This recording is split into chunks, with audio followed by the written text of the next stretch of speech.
Hello, good afternoon. Thank you for being here with us today, and thank you to the speakers of today, the two guests we're having today. Today we're speaking of moral categories. And here I'll make a pause because normally we talk about the works, the articles and books and monographies about dissidents, about research, and today we will actually be speaking about, there'll be the book of Philip Boobbyer, Conscience, Dissent and Reform in Soviet Russia. I have its Russian edition in front of me, but obviously it was firstly published in English. But then we will depart from our normal patterns because the second speaker today is Nikolaj Plotnikov. But instead of discussing Nikolaj's works, we will be discussing the article of Andrey Amalrik from 1969.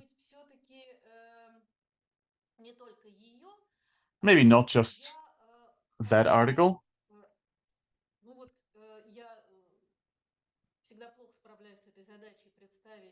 It's always a challenge for me to introduce the speakers in a best way. I'll just say that Philip Boobbyer is the professor of University of Kent. He's a specialist in Russian intellectual history. And the first book of his was on Simon Frank, but his second book, the one I just showed and the one we'll be referring today to, is Conscience, Dissent and Reform in Soviet Russia. So we are trying to stay within the general area of philosophical concepts that were common for the Russian intellectual history that was actualized by the dissidents. And of course I'm coming up with a question right now, which I'll try to leave for later, what the dissidents were actually actualizing and what were they reinventing as if it had never happened before them.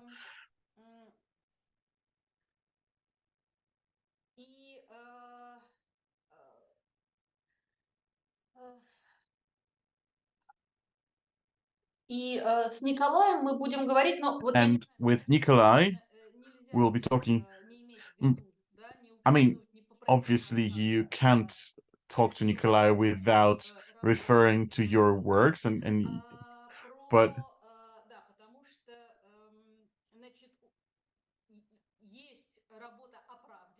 because there's a work of Nikolaj on the truth, the notion of justice in Russian political discourse that was published by Nikolaj.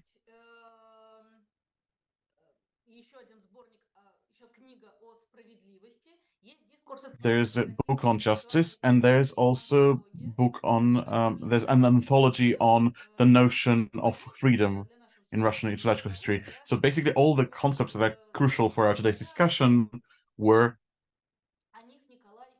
outlined and written about by Nikolaj. So I'll ask Nikolaj the article that we will be discussing about Andrey Amalrik to put it into the context on which Nikolaj is a specialist. Once again, hello, Philip. Hello, Nikolaj.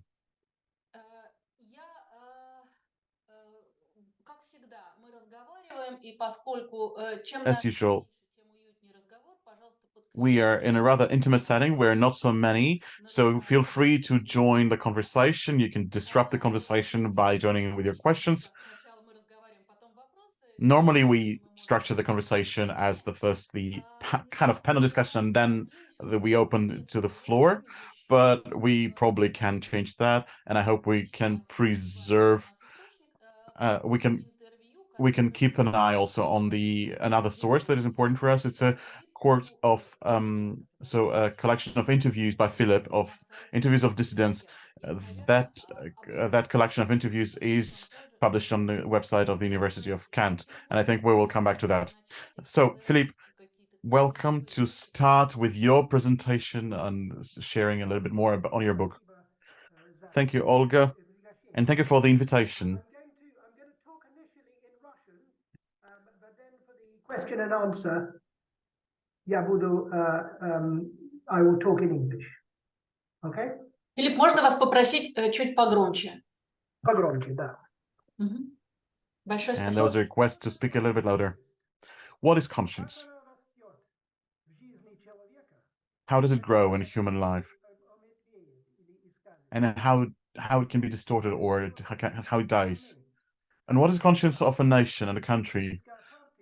How a country and a political party or a political institution can build its moral compass or lose it?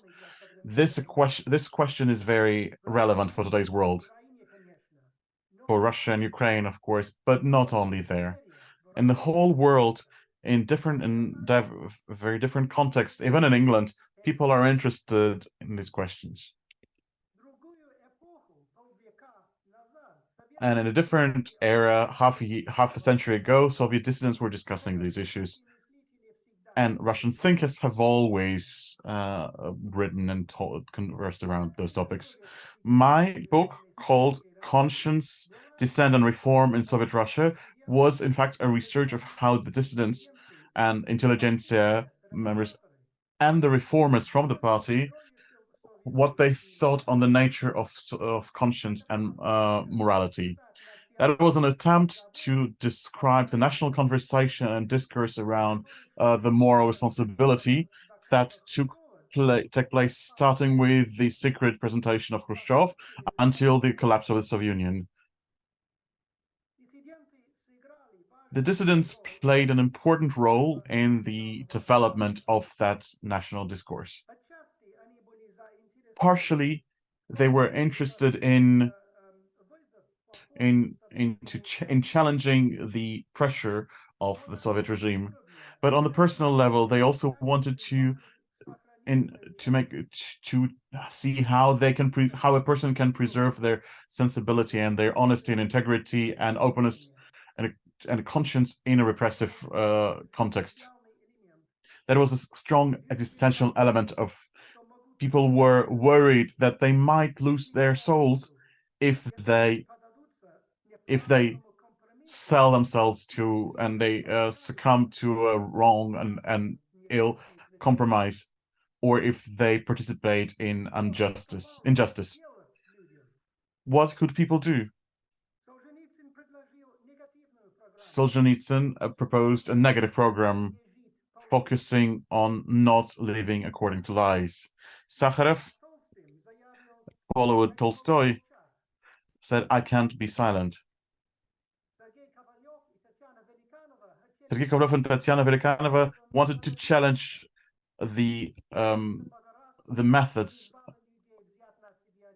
Larisa Bagaryaz called people to take responsibility for your history. Andrey Amalrik and Natalya Gorbanevskaya underlined the importance of the internal freedom and importance of living without fear. From the fear of capitulation, there were texts came out on how to behave during interrogation. Volpin and Albrecht and Bukovsky were the authors of that text. Of course, there were collections of texts like From Under the Rubble or Self-Awareness, Self-Conscience. Some is that Grossman, Dombrowski, Maximov, and obviously Solzhenitsyn. So these authors looked closer into the conflict between career and conscience. Most of the leading figures of the human rights movement in Soviet Union underline that they are interested in morality and not politics. And in the awareness of many people, even the politics itself was seen as something dirty.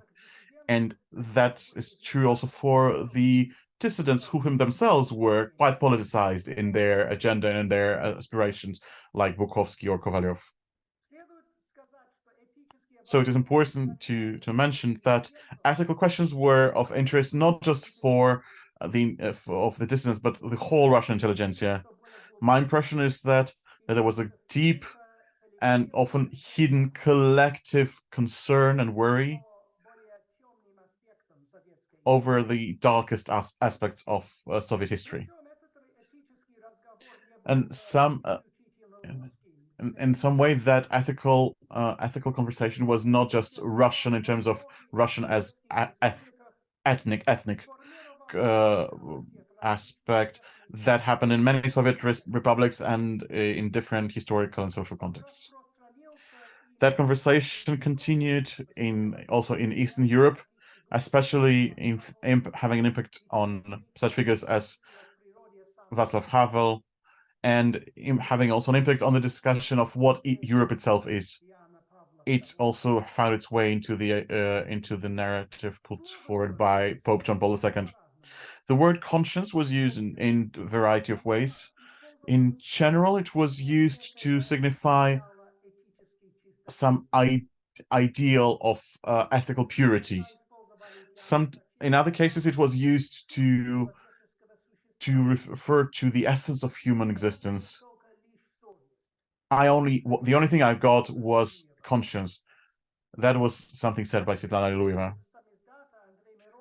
Andrei Mironov, a samizdat publisher, saw knowledge behind conscience, and knowledge that involves other people, engages other people, that consists of two elements. So co-knowledge, shared knowledge. Communist Party of the Soviet Union considered itself to be also the mind, the conscience of the Soviet Union. And there was a joke: what is dark and always silent and small? That was the conscience of the party. You could really feel this strongly in the perestroika times. Such newspapers as Moskovsky Novosti or Literaturная Gazeta, literary newspaper, they were full of a discussion of what conscience is, or how can the country return to its roots and renew itself. There was a collection of essays called "If According to Conscience." Someone called Memorial Movement as the conscious movement. So the word conscience was used by many people. Politicians called themselves persons of conscience. And perestroika was the revolution of conscience, caused by the embarrassment and shame for your life. That was said by Alexander Yakovlev. New Stalinists also had their own version of conscience. They considered that the Western freedoms will actually erode conscience. And the language aspect of conscience had deep roots. It had roots in Greek philosophy, in Stoicism, and Thomism, in the monastic ideas coming from Dobrotolubia, Philokalia, through Russian literature and philosophy, and through European culture in general.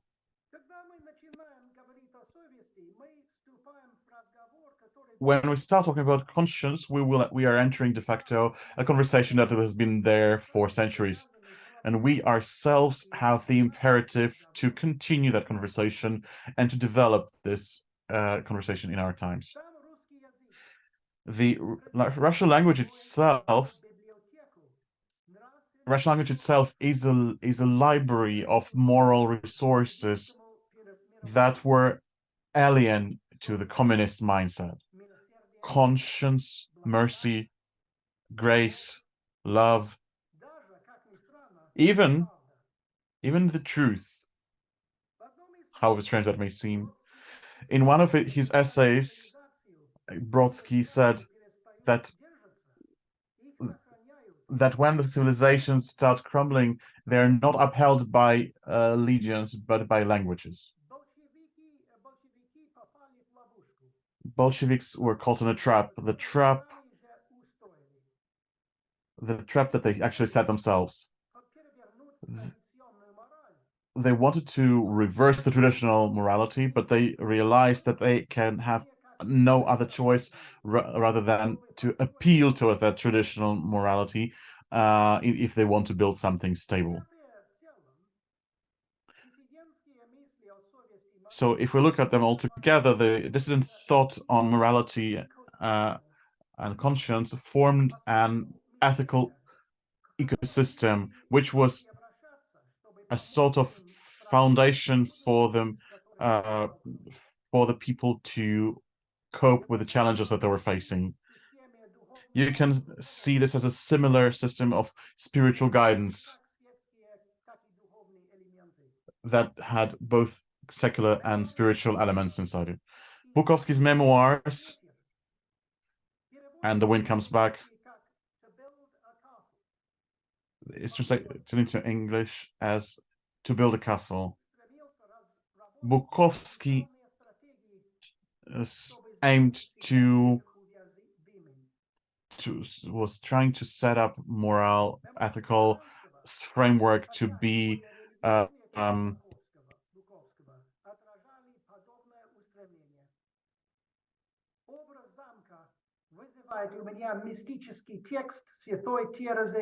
invulnerable. I remember also the writings of Thérèse Daville, The Internal Castle. The dissident thought о человеческим правам.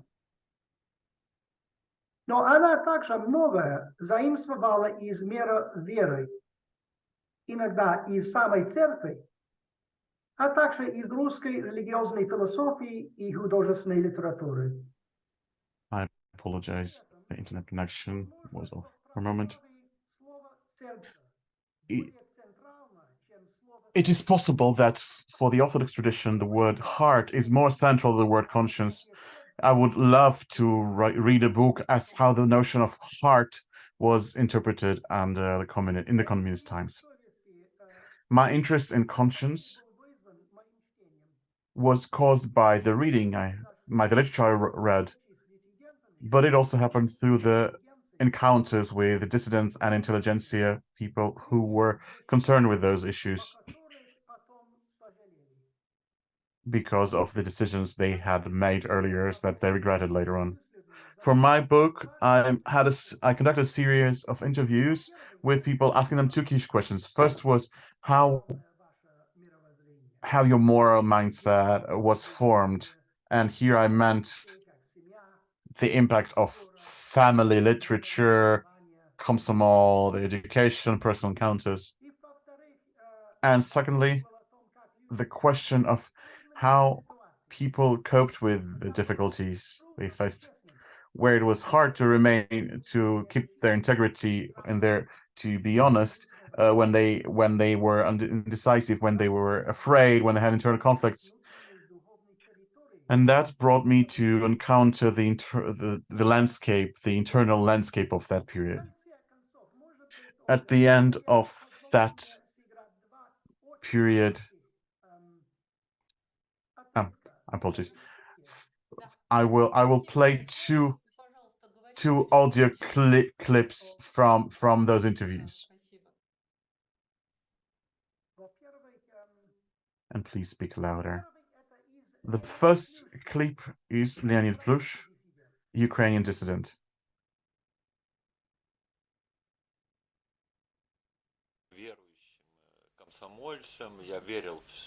I was a believer and a Komsomol member. I was believing in Komsomol. I saw that people lived and difficulties how people lived, but I believed what I was told, that there's difficulties up there because of the war, because of the communists the capitalists surrounding us, the regular narrative.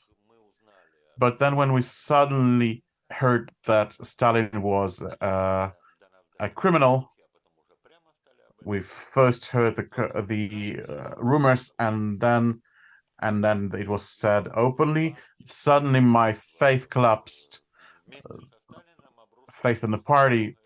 So all together with the faith in Stalin, many things collapsed then, and we realized that we had been deceived, and that caused a protest inside us. The realization that we had been pawns in a larger game, in the game of deception, it was an unpleasant feeling. It was unpleasant to realize that you are not a human being, but a pawn, and you are an object of manipulations. And then that was the moment when we started many of us started consciously hating lies. I think that's one of the key moments and issues of why the dissident movement in general in this aspect is a movement striving for truth till the end. This was from Leonid Plyush. The next audio is from Natalya Gorbanevskaya. In a sense, I can say that it is still intact. I'm going to start from the beginning.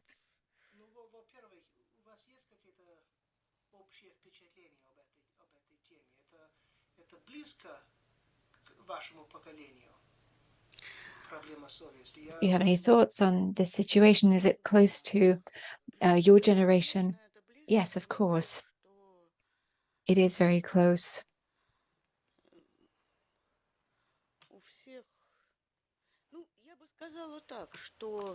What I would say is,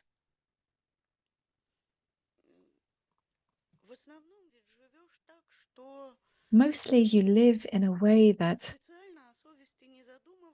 you don't think about conscience mindfully until you do something that goes against your conscience and you feel that small voice inside you. There was a serious moment in my life. In a way, I could say that it's still there, and I'm going to tell you about it a bit later. But there are also times when you don't feel that twang of your conscience, but you realize that if you don't do the right thing, then you will feel that twang. And I suppose that was what prompted us to go out to the Red Square.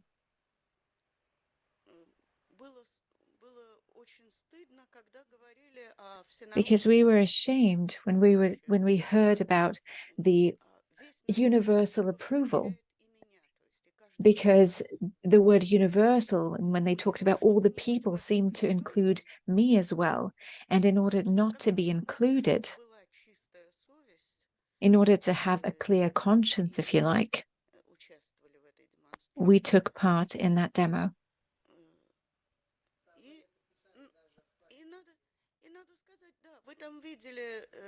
And I have to say that you did see the description of how we were together at the police station and how joyful we were there.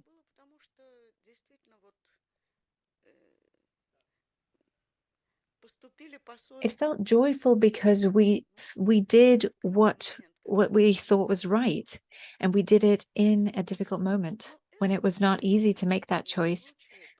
But I think that's more of an exception to the rule, because in real life, in everyday life, you just live your life. But very often we do have to make a decision.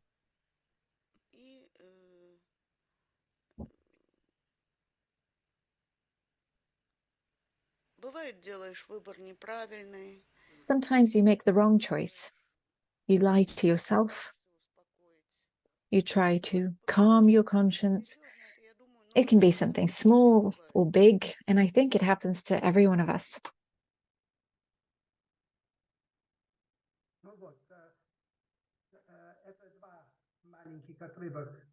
These are two excerpts from my interviews, and this is all that I wanted to say for now. Thank you very much.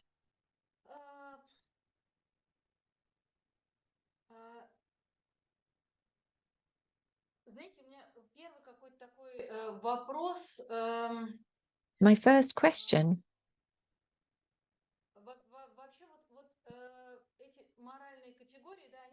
is moral categories. When you started listing what different people said about different moral categories, it's very compelling.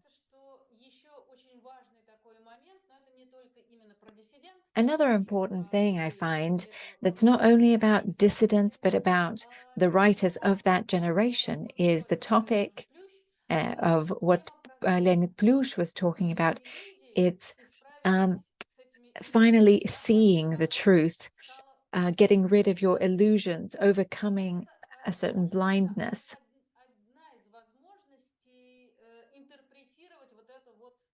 Lies are a certain way of interpreting this blindness. So we lived in a lie and now we live in the truth. However,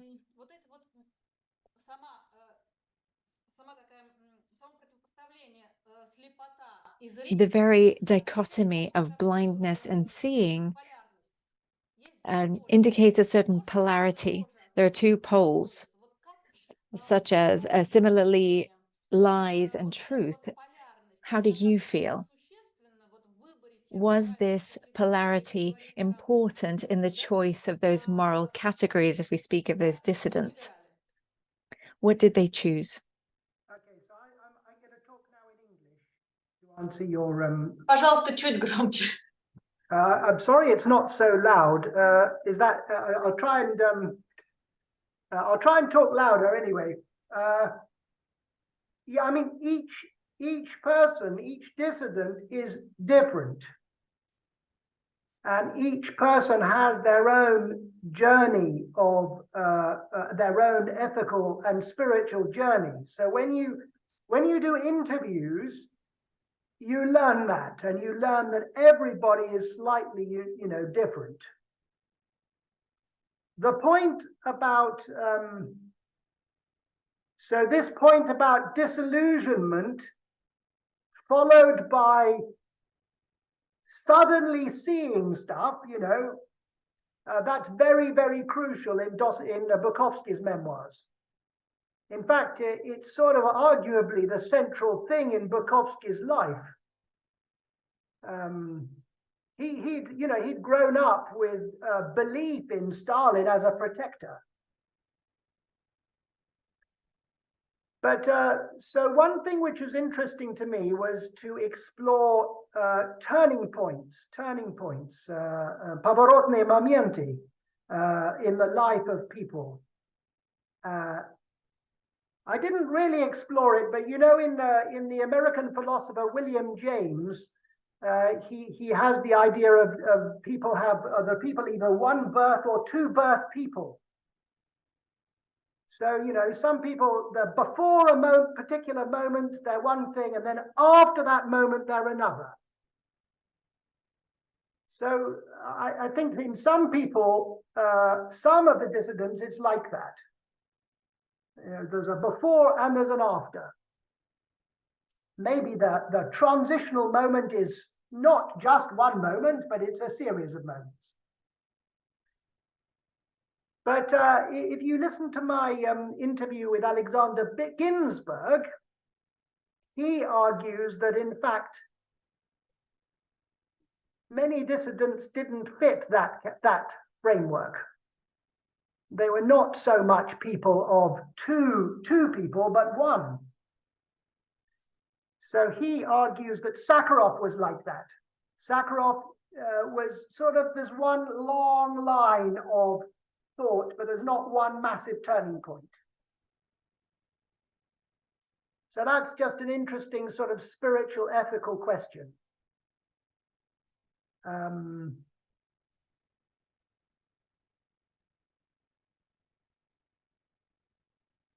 But yeah, I guess. Спасибо. Yeah.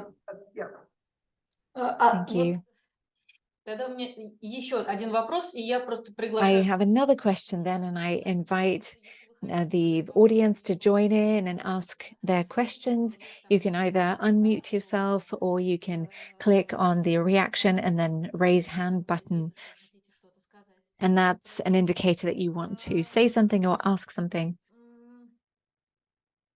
Вот такой вопрос, да, вот эти вот слова, вообще, вот я сейчас слушаю какие-то, бывает, там, приглашают куда-то на какие-то там доклады. Sometimes I'm invited to some presentations, to some discussions, and I thought that I'm starting to learn things from the ground up, and suddenly I realized that there are people who know even less than I do. And people don't know about perestroika, they don't know about the blockades. And several times I was in a situation where people discovered for themselves things that were well described, well documented. So what do you think, these moral categories that we're talking about today, did those dissidents know about them? Was it some kind of pre-revolutionary history or philosophy that they relied on, or did they kind of reinvent these concepts? That's a great question, Olga. What an interesting question that is. I guess it's not really possible to distinguish between those two. You're kind of asking the question whether these changes were brought about by an intellectual influence or by something kind of a sort of experiential, existential, spiritual experience, which was in the moment. And I think it's, I think it's probably impossible to distinguish those two things. I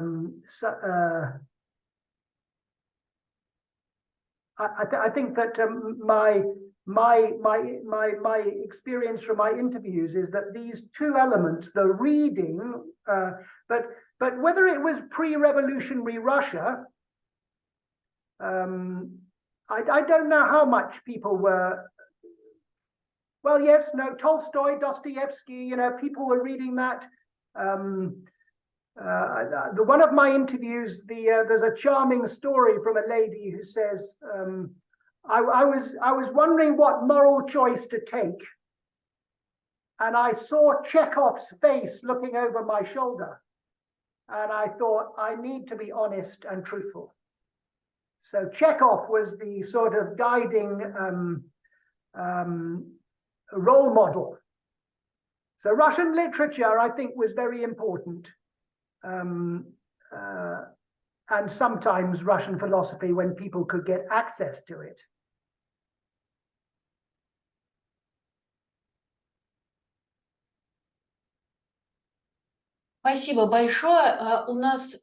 Thank you very much. There are 3 comments. So Andrei, I apologize for not reading your questions from the chat. I do see them, but if I respond to them now, then they will take us into a different direction. They will take us into the present day. But I just want to acknowledge that I see the questions and we will come back to them. But first, I would like to ask Nikolaj Plotnikov and Ruben Aprisan to make their comments. Thank you. A little comment in response to your question and to continue what Philip was saying. I believe that there's no dilemma, there's no either or when we talk about the dissident experience. This experience is no doubt authentic and individual. People do discover new horizons, new issues, new understandings, both of their personal actions and also social events.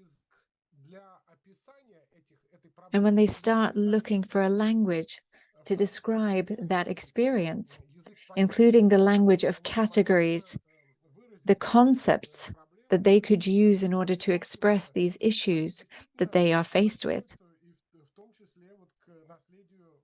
they do indeed rely on the heritage of Russian history, of Russian literature, and that's why we see these discussions that have to do with milestones, that have to do with historical events. That we see this in the texts that were written by the immigrants, because these Russian texts were republished in Paris, for instance. This is not only about the pre-revolutionary discourse, but also the Western discourse that was present in the Russian context. So that's why there is no either or. But what is there is the fact that these dissidents attempted to articulate their experience. To what extent they succeeded is another question. Ruben, the floor is yours.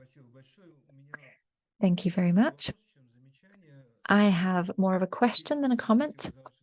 Philip, thank you very much for your speech. It was very interesting. And I have the following thought. You talked about the conscience of a dissident and kind of juxtaposed it with the conscience of a neo-Stalinist, but that is not the only alternative. I believe that at least from the late 50s and 60s,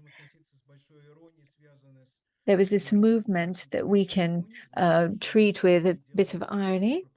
It was strongly full of propaganda. And yet we can start switching from the Bolshevist discourse to a different kind of language, and this is an opportunity that shouldn't be missed. But then in the 60s and the 70s, you did mention the publications, the literary newspaper. They were Unist. They were also developing. They were kind of like a moralistic or humanistic publications that had to do with various issues. Evgeny Vovod or Arkady Vaksberg or other topics such as labor. All of these topics were raised, and conscious was not just a buzzword, it was a concept that was quite important, and there were essays dedicated to the analysis of this concept. And if you are familiar with these texts, could you do you notice any connections between them, or are they standalone texts that existed independent of each other?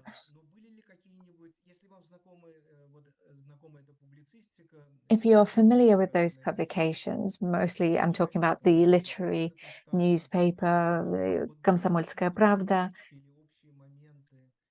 are there any connections between these publications that you could mention? Thank you. One of the, well, I very much like what you've said. Thank you for that. And I was just struck doing this work, how many people across Soviet society were writing about conscience in all corners. And there were the philosophical works by people like Milner Irinin, who actually wrote specifically about conscience. I think I was very interested in whether dissident ethics and thought had entered into the ideas of perestroika. In other words, were the people around Gorbachev, like Yakovlev and Tsipko and Bikenin and others, were they influenced by dissident ethics? And I think the answer, so was there a transfer of ideas going on between different groups? Is that clear? Am I being clear? And the answer, I think, is that yes, there was, although it's not always easy to trace the intellectual influences. But I do believe that there were, Samizdat was read widely, even in party circles, even in official think tanks. The libraries contained works from dissidents from abroad, which was sent back through the post. I think that the ethics and the discussions about Pravda and Lozh and Soviet and so on, all this was sort of permeating, but slowly. And also, of course, the dissidents are not one group, there are many factions and different angles and differences and incredible variety of opinion and disagreements all the time. Yeah.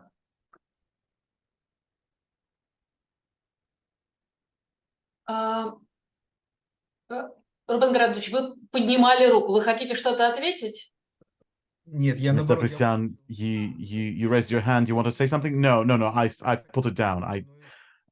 If there is a chance later on, I would like to maybe respond, but for now, I'm okay. Now the microphone goes to Andrei Lavruchin. Yes, can you hear me well? Yes.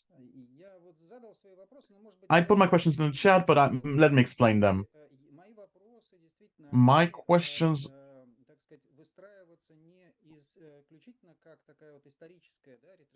they're not more of sort of historical retrospective where we try to reconstruct of the phenomenon of dissident movement and how it's related to the conscience, but it comes from the perspective of today, because from today we see that dissident movement has failed as a political movement, as a social movement. It failed to vaccinate the Russian society against everything that is happening in the Russian society today. So my question is, why it failed if there was such a strong impulse, and of course real heroes that we can see in those whom you mentioned. So my reflection here is, вы реагируете на это, как вы на это смотрите. This is how I see this, but I'd like to hear what's your take on it.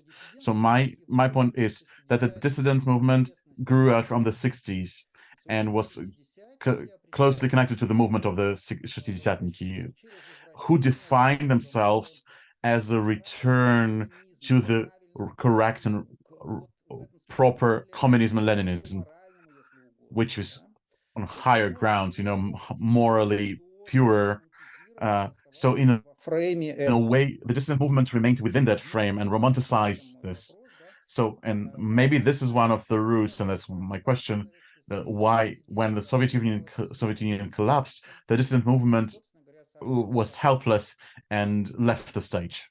That's my first point.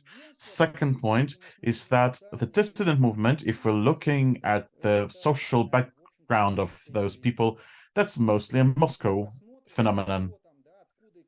If we look at what are the families, what are the background, 99 perhaps % of those people, these are children of the Moscow professors.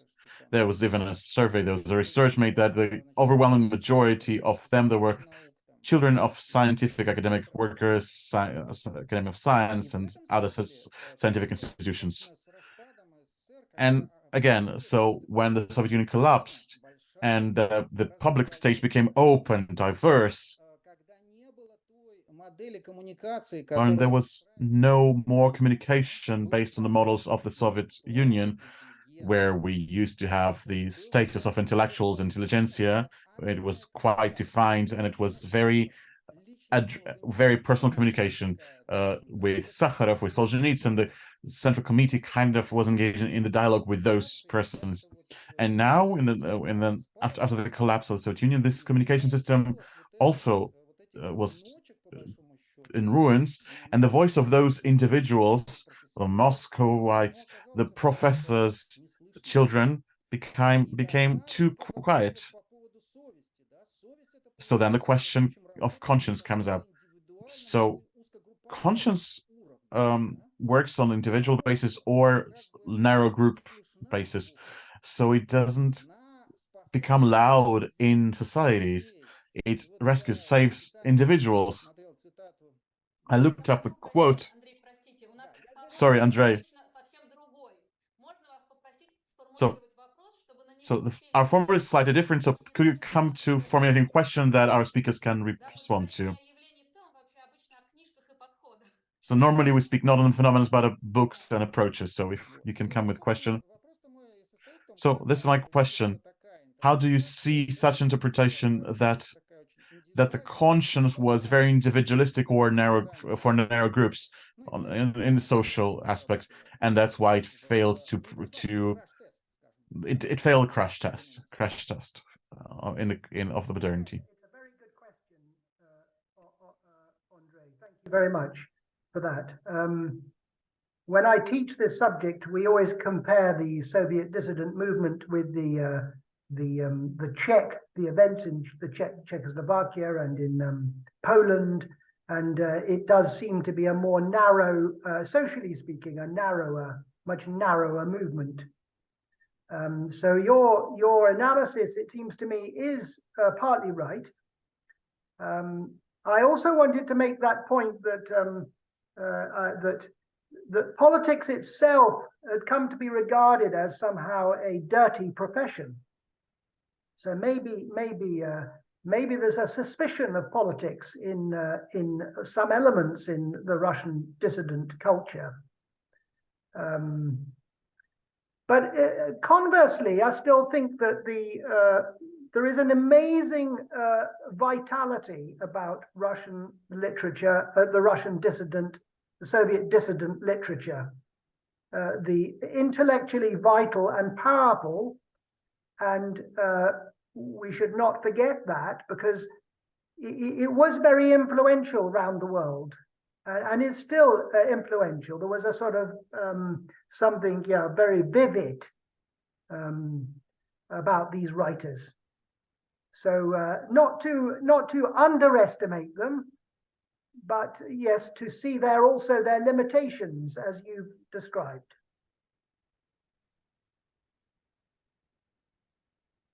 Большое спасибо, пожалуйста, Уда Thank you so much, Uta Gerland. And then we move to Nikolaj Plotnikov. Может быть, этот картина в Украине чуть-чуть иначе, да? Perhaps this looks a little bit different in Ukraine and from Ukrainian perspective, because I'm thinking of Dyuba, Lukyanenko, Chornovil, and they then later on became famous politicians in Ukraine. But I also wanted to ask, could this ethical question be related to, in some ways, with aesthetical question? I do remember Yuri Orlov writing that in his memoirs that he would have loved to be a good pioneer, but he couldn't.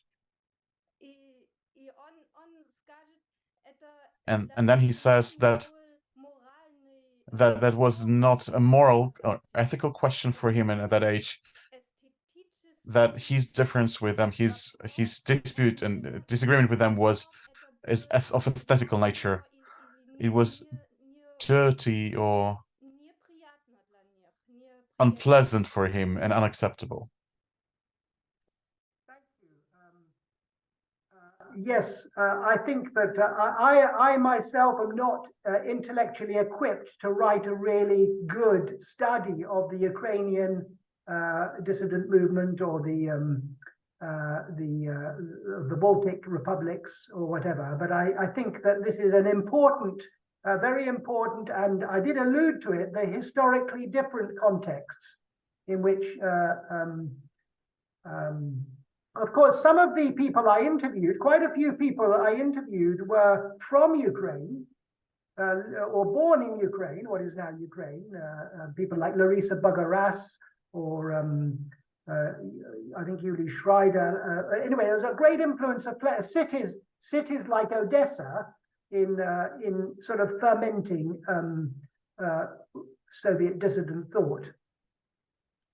I think there's also, on your point about aesthetics, there is this, aesthetic difference between how to describe moral opposition between the Shalamov-Solzhenitsyn difference between the, aesthetically different ways, and some people thinking Solzhenitsyn is too didactic and not liking it, but then others really liking the fact that he's very direct.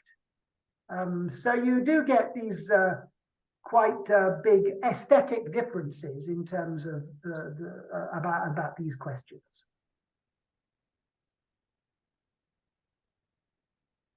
Thank you. I think we now need to hear from Nikolaj.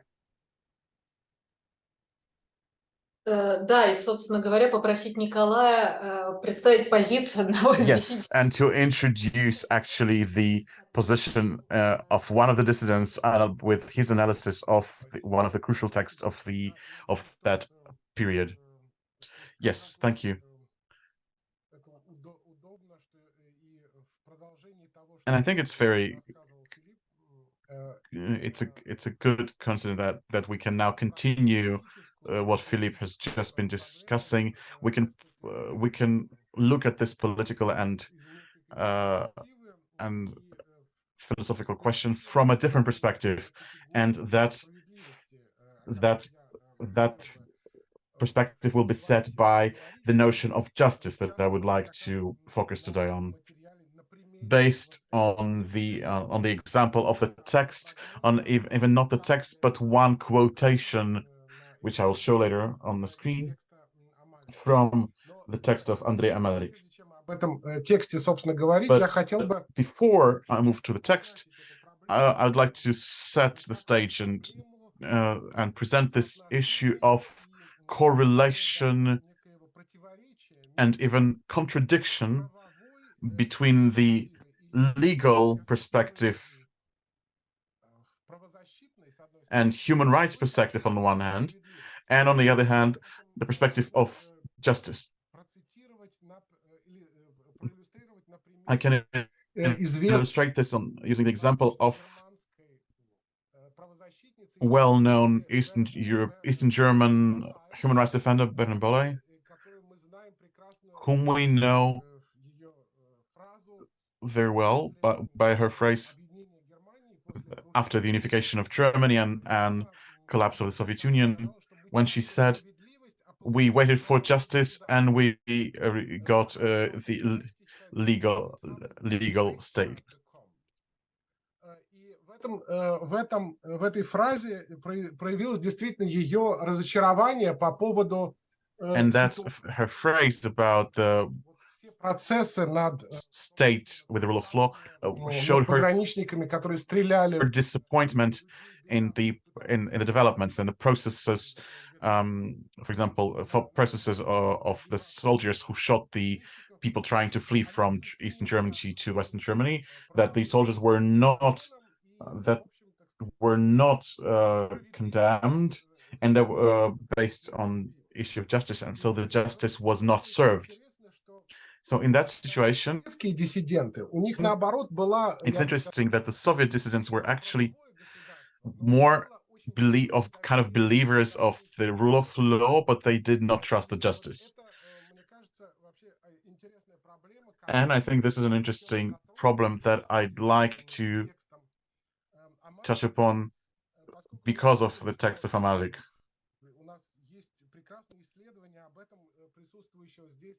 Because we have Ben Nathans with us, who has a brilliant research on Esenin-Vol'pin and the beginnings of the human rights movement, which was based on the idea of rule of socialist law.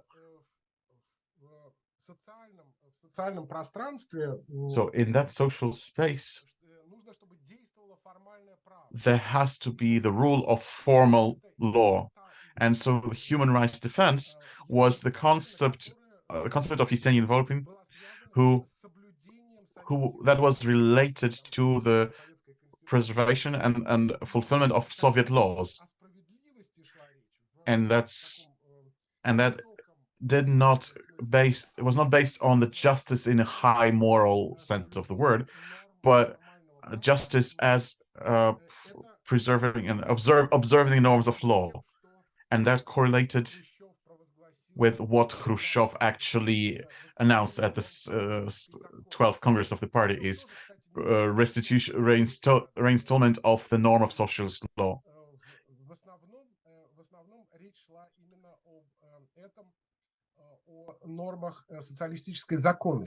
Khrushchev did not speak about justice. He spoke about the social, the law of the country. And that fact from the interesting from the point of view of history of ideas, that when we speak about the Soviet system and Soviet regime as a kind of an incarnation of social justice, at least according to its self-perception, self-description, we find ourselves in a trap, in fact, because it's an anachronistic trap, because Soviet regime never described itself as a society of social justice. We can see this in the fact that until Khrushchev's times, before Khrushchev, in none of the philosophical or political dictionaries, there was no notion of justice itself. That was an invention of Perestroika and Gorbachev that tried to redescribe Soviet ideology using the categories of social justice. Essentially, until then, we had no confirmation or proof that the Soviet regime self-described itself as a regime, or as something based on justice. At the same time, it must be said that the human rights movement was about following formal law that gradually transformed into the idea of human rights, a sort of liberal concept of law and rights. And what can be called justice in a sort of material sense, social justice, in the context of dissidents, was criticized quite heavily. And this is where I would like to show you a quote. And I'd like to open it up. This is a quote at the bottom of page 31.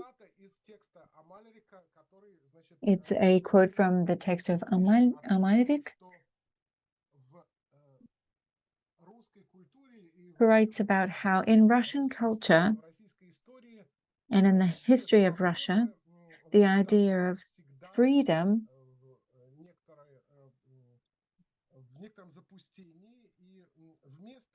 has always been associated with a kind of chaos, and much bigger was the concept of justice. Justice not in the meaning of law, in the sense of law, but justice as a sort of equality or even social envy that turns into this idea of justice. It takes shape as the concept of justice, and that is what Amalrik writes about.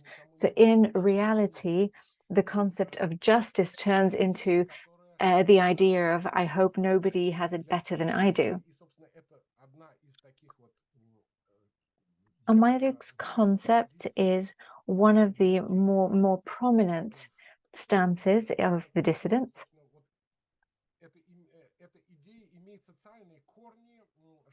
The fact that this idea has social roots, it is a typical situation for the psychology of the masses.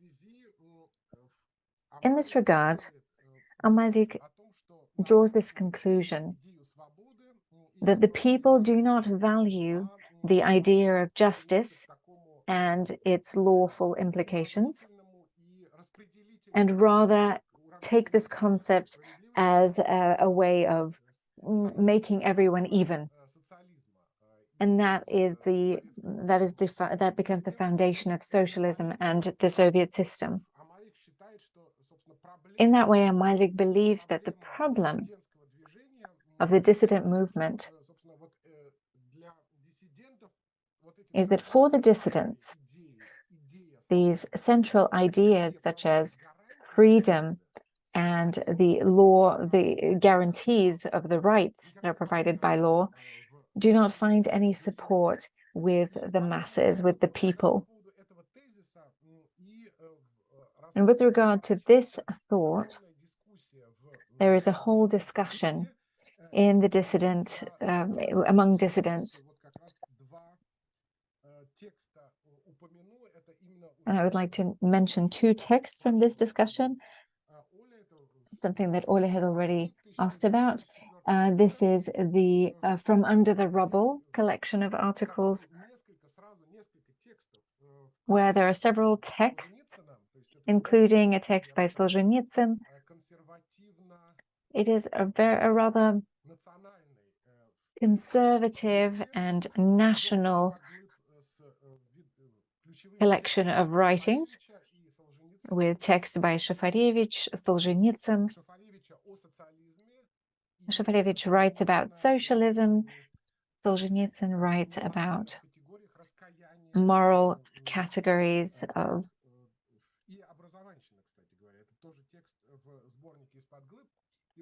there are several texts in that collection where this issue is raised.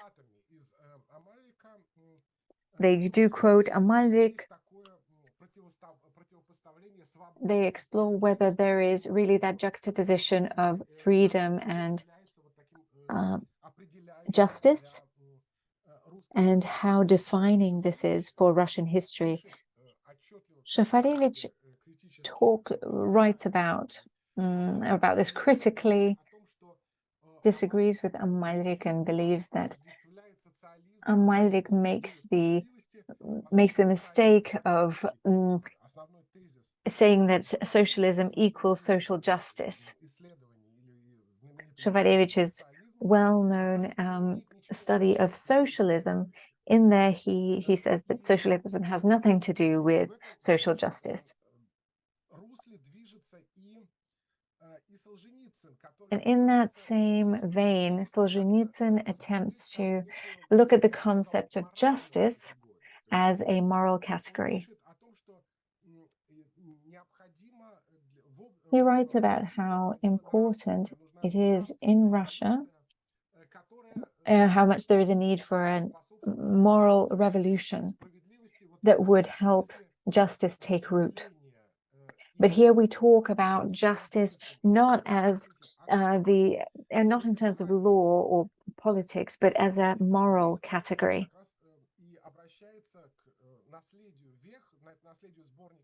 And this is where he turns to the Landmarks collection of writings. And he recalls how these moral categories, these moral criteria, were posed by pre-revolutionary intelligentsia as the primary categories. In his article, Образованщина, Solzhenitsyn turns to the authors of Landmarks, who were criticizing the intelligentsia for moral nihilism, because that was one of the main themes. It was a sort of refrain of the Landmarks collection of writings. And yet Solzhenitsyn stressed that it is the moral revolution. It is the moral revolution that is necessary to oppose the regime. And in this way, Solzhenitsyn attempts to save the idea of justice from Amalrik, turning it into a purely moral category and bringing it very close to the concept of conscience and individual moral concepts. And if we think back to the collection of writings of Boris Shragin and other authors, a collection called Consciousness or Self-Consciousness, Shragin agrees with the diagnosis that Amalrik talks about. He talks about how the reign of the concepts of justice is a result of government paternalism. It is a kind of care of a czar for their subjects. And that is the central element of understanding justice in Russian politics and justice.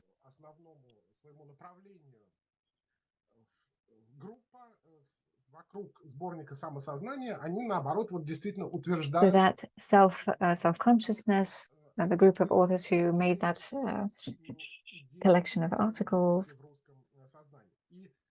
they talk about this concept in the Russian consciousness. And as I close my speech, I would like to say that this is not just a false dilemma from the point of view of modern political philosophy. If we think back to the theory of John Rawls, who claims that freedom is a necessary aspect of justice, and freedom is the foundation of a just and free society. Another issue that we might turn to, and this is something that Andrey Lavrukin mentioned, this absence of a political dimension in the dissident movement, the accent on individual freedom is manifested in the fact that the idea of freedom is linked to the social organization of society. This was kind of left on the margins of the dissident conscience and was often perceived as a danger to social development. This kind of Russian justice that meant making everyone even.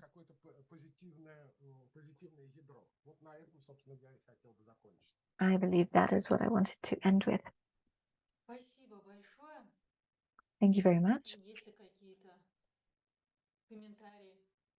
Are there any comments or questions for Nikolaj?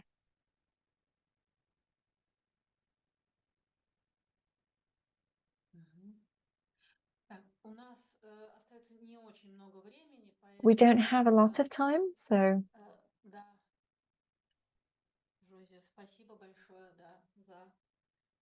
Josephine, thank you for being here. We don't have a lot of time, so please try to make your message compact. Nikolaj, my question is in the context of your presentation.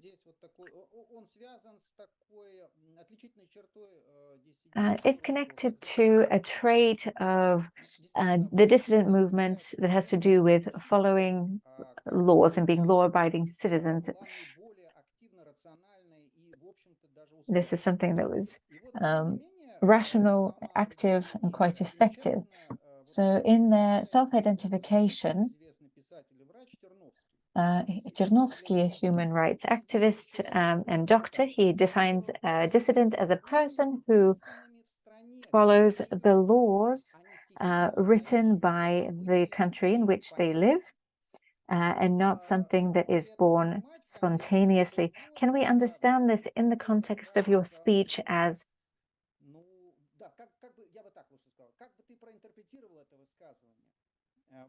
how would you interpret this definition?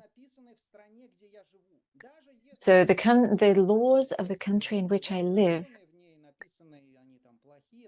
even if the laws that were written in this country are bad, but I live in this country and I will defend these laws.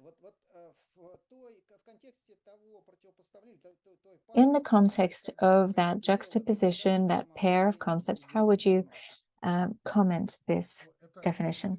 That was a big issue and discussion over the question that you just posed. It goes to the roots of the ideology of the dissident movement. The question of whether the demand of the Esenin-Vol'pin to observe the Soviet constitution, is it sufficient? In a way, the dissidents themselves, by bringing in the problematics of human rights, go beyond that narrow and positivist discourse, illegal positivism. I mean, that it would be enough just to observe and practice the laws.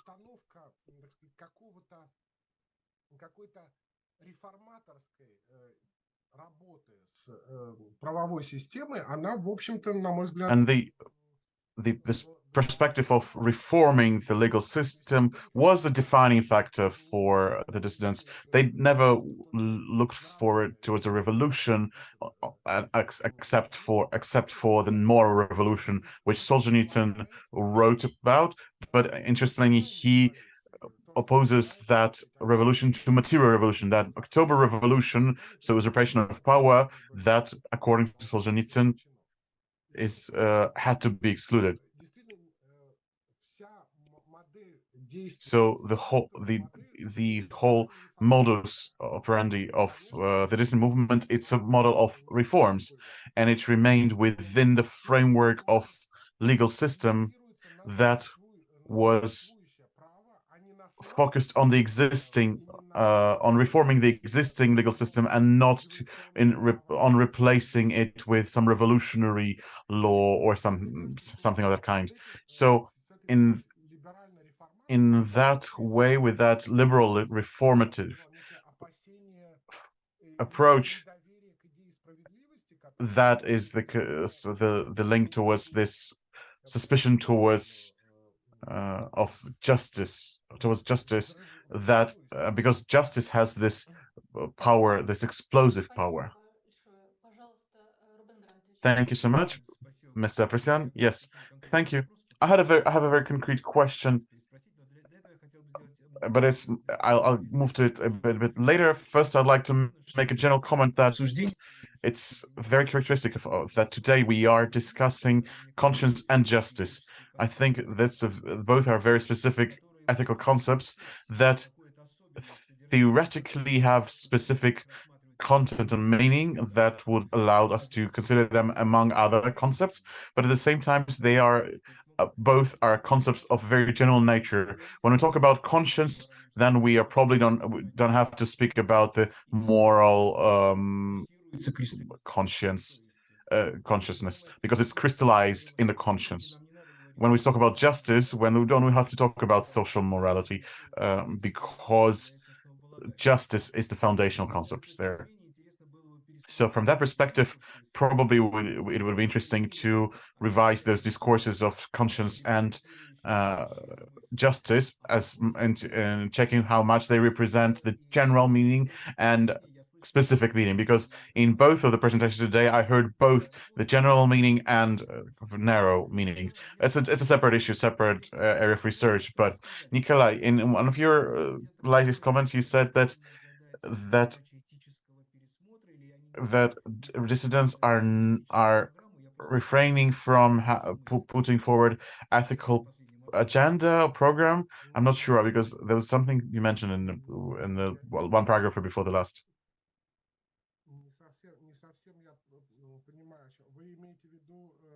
I'm not sure I understand what you mean. Well, you mean the when I spoke about the ethical revolution? Yes, that's exactly that, because that thought was so unexpected for me, so that I'm not sure I understood you. One phrase before the last, because I believe I heard you saying that in a certain way that the dissidents were not putting forward ethical program. No, and that's not exactly what I meant. They're not putting forward a political program and agenda. With ethical agenda is what they were focused on. And this is rather important of what we're talking about, that justice, since Aristotle's times, justice has both ethical and political dimension. Unlike conscience, which is individual, which operates on the individual scale of actions, subjective levels, justice has a certain social organization in mind, and it requires a political dimension.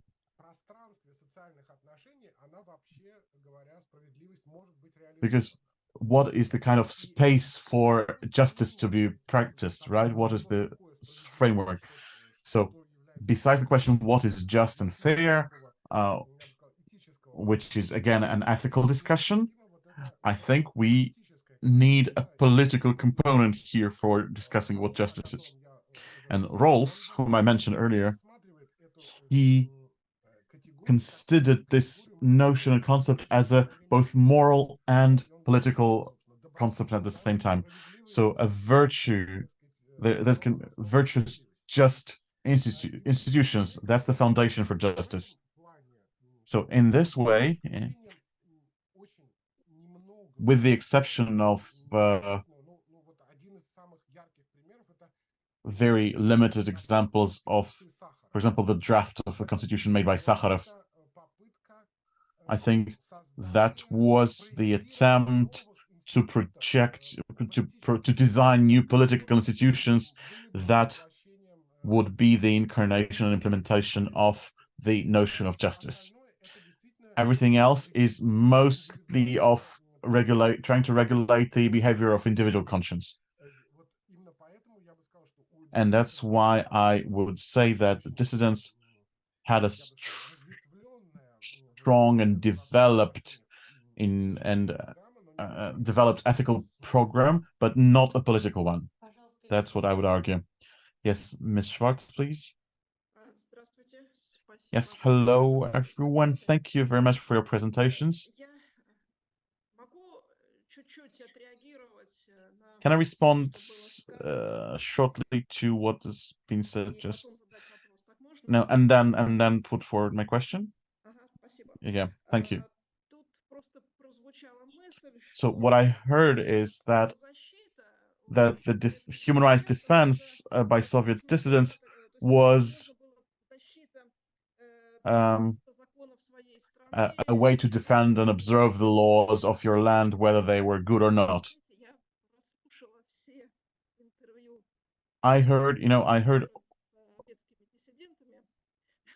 all Philip Boobbyer's interviews with Soviet dissidents, and my impression is different.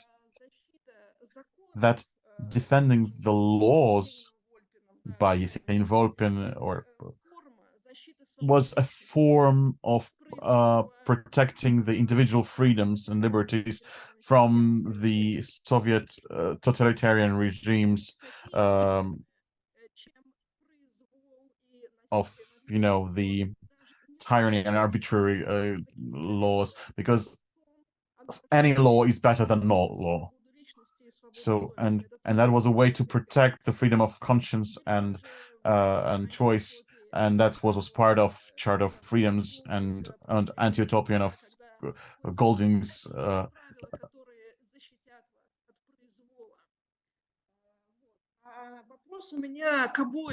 Lord of Flies by Golding, that any laws can protect you from no laws. But my question to the presenters today is, if we're looking at the ethical program of the Soviet dissidents, what was the key? What was the most essential point for their ethical program? What was the most the cornerstone of that program, and what is most innovative there? Is the question to Philip or to Nikolaj or to the seminar's participants? Хотя у нас следующий вопрос, да, у Екатерины Васильевой, может быть, Екатерина, простите, может быть, мы вас сейчас обойдем, и я попрошу Ekaterina, Филиппа. probably we'll ask Philippe first to answer, and then we'll go to your question.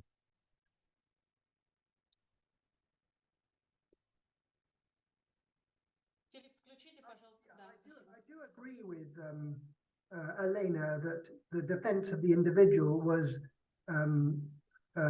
crucial to the dissident thought. And it could be that because of the particular circumstances of Soviet life, some aspects of legal thought were not very developed in the dissident world. My question to Nikolaj is really about how he evaluates the whole Russian dissident framework of legal thinking. Was it a developed system? Was it original? Did they have time? Was it very practical? Very small pockets of people who were. What is his overall evaluation of the quality of and the depth of Russian legal thinking in the dissident movement?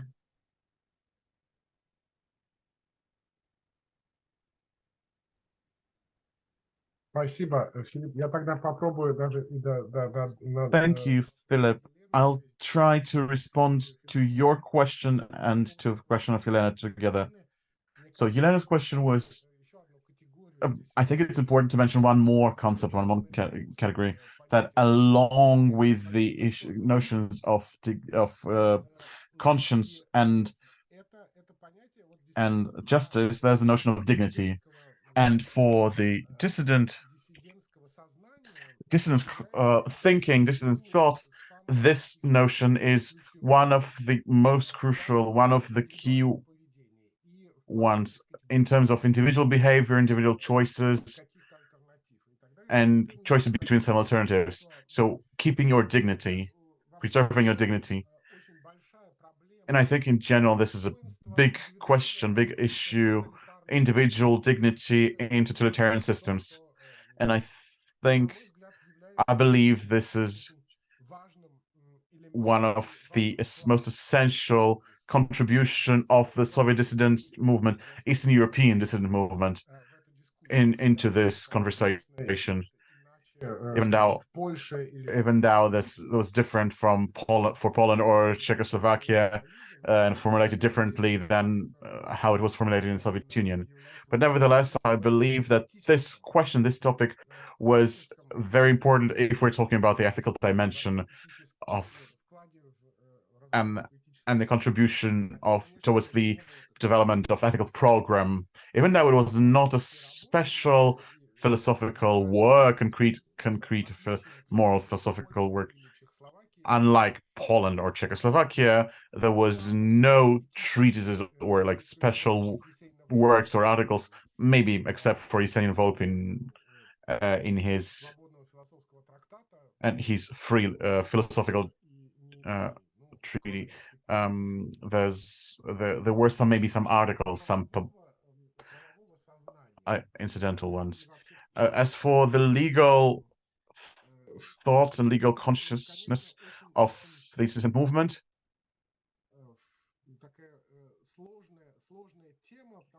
it's a complicated issue because there were very few professional lawyers among the dissident movement members. There were attorneys, and there were those who were interested, who kind of focused their attention, who devoted themselves to the legal issues, for example, Esenin-Vol'pin. But there were also attorneys, so people who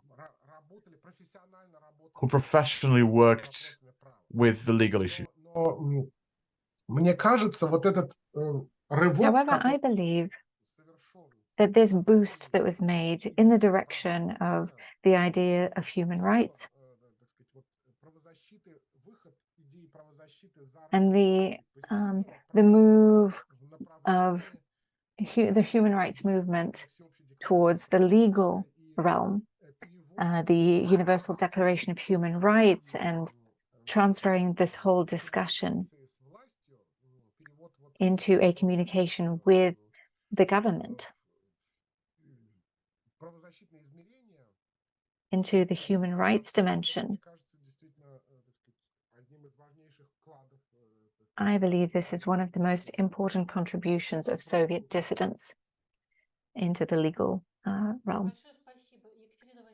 Thank you very much. Ekaterina Vasilyeva, please. Thank you. I would also like to make a connection with today's, when we talk about a lack of trust in legal guarantees.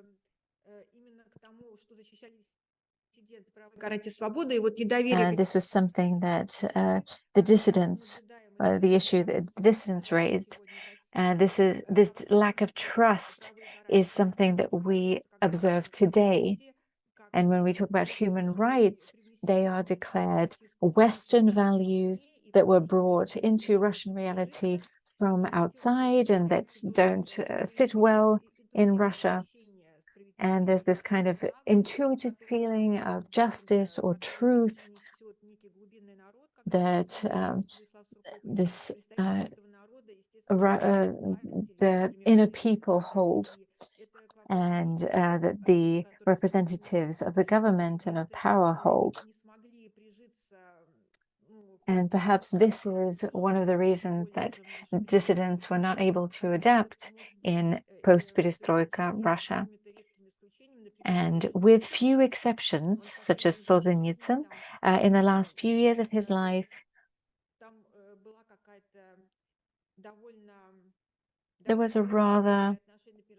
he had a rather warm relationship with Putin, who was in awe of Solzhenitsyn, who met with him, and he was able to adopt some of his ideas. And Solzhenitsyn, whom you called a kind of opponent to Amalrik in this discussion about what has primacy, justice or legal rights. So what can you say about this? It is truly so. Solzhenitsyn is unexpectedly ambivalent in this story. When we talk about the late dissidents movement to today, and this is a very important symbol, I would say. I believe that back then, in that conversation with Amalrik, his attempt at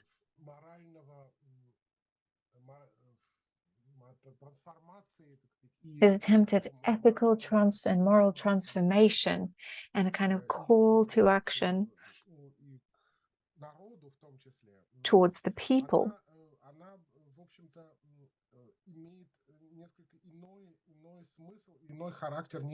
it has a slightly different meaning to his later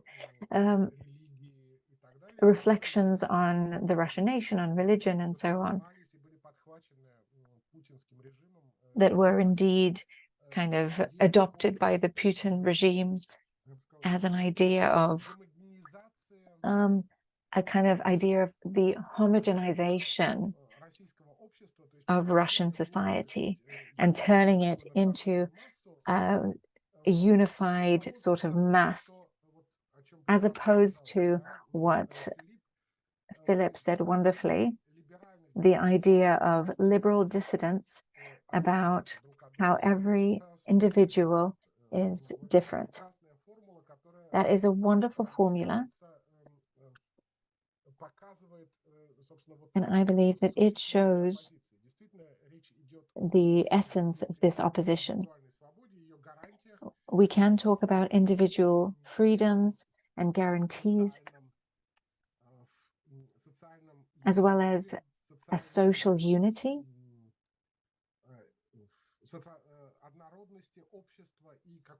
and homogeneity of society and social consensus, if you will. I believe that At the end of the day, if we think of some philosophical analogies, it's a sort of Soviet Russian version of the communitarists and liberals that was held in the 80s and the 90s after about the concept of justice was released. They were talking about whether justice can exist as a social concept that unites the people, that unites a nation, we might say, in a radical kind of sense, or is it a concept that is about legal guarantees and individual rights and freedoms? This is a discussion that, in my mind, to my mind, is central to all political and moral philosophy of the second half of the 20th century. Thank you very much. Unfortunately, we are running out of time. We really don't want to end this conversation, though. Is there something that must be said? Any comments that must be made?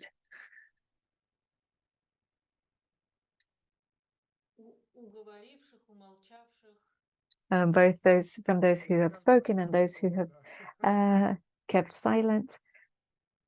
Let them have the last word. Andrei, please.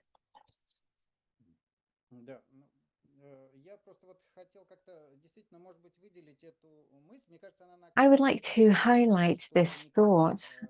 I think it stems from what Nikolaj and other colleagues have been saying. It's an interesting situation. The present day power appeals to the law. And as a result, we see presidents of lawlessness. And in recent times, there are very serious deviations, even within their own laws, that they keep reinventing and reinterpreting. In this vein, again, I'm just thinking out loud here, the dissidents who also appeal to the law, something that Helena talked about, doesn't negate that idea. It is a sort of a defense mechanism, that's true. In an ethical, moral sense, it's a valid justification. Better these laws than no laws. But dissidents appeal to existing laws, however bad they were. And this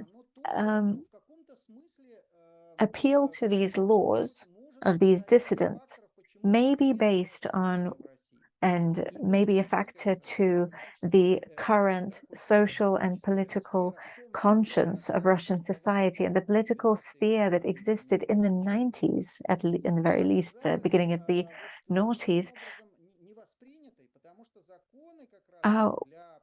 was not perceived in the way it was intended to, because these laws had pretty much little to do with how life unfolded. So laws and real life seem to be parallel realities. So perhaps one reason why dissidents were not in the mainstream was because they were in a kind of at a dead end within their small group. They were able to tick these ethical, moral boxes. And yet these were actions that had no social resonance. And perhaps moving this into the bigger social realm is a bigger issue, is a bigger undertaking. Whereas staying within the framework of your own small group and your understanding of conscience, within the context of your country that has now dissolved, led to the dissolution of the dissident movement. Would anyone like to respond? Elena? Perhaps I might answer. I must say that dissidents are in good company here, because Christ was also not well received. However, that is no reason to give up.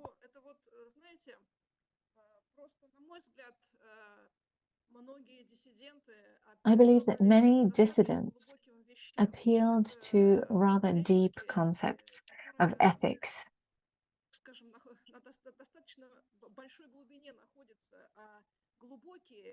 That are so deep that they are very difficult to spread in the masses, among the masses. Just as deep Christianity is not very widespread among believers. Most believers are just people who perform the rituals.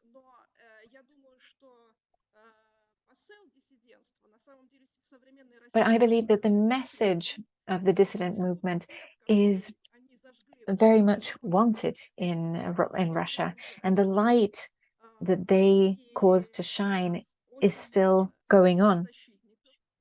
We have many human rights activists, many human rights defenders.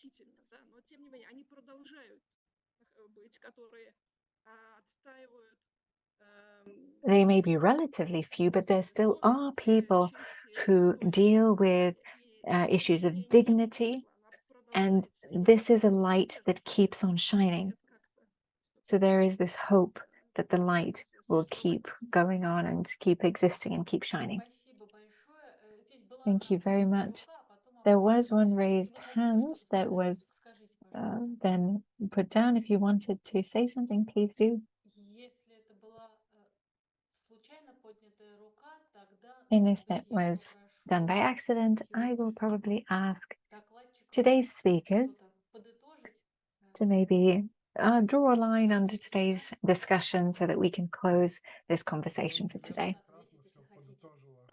I believe that Yelena put it very beautifully. Well, I can say thank you very much for inviting me. It's interesting to have the combination of conscience and law together. That's quite productive as a combination. My own view is that in the ethical sphere, a healthy moral life involves a range of qualities and not just one. So respect for conscience, respect for law, respect for, it's not, because life is complicated or complex and rich, you need a range of things. So we need conscience and we need law and we need respect and love and a range, just a general point.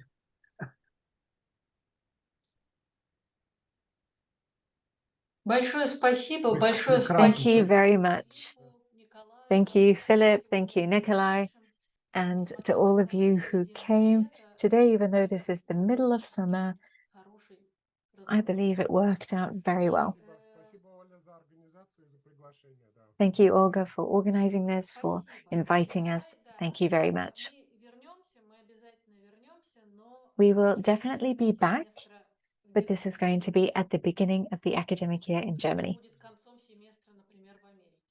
And that's going to be the end of the semester in America. Thank you very much. And see you next time.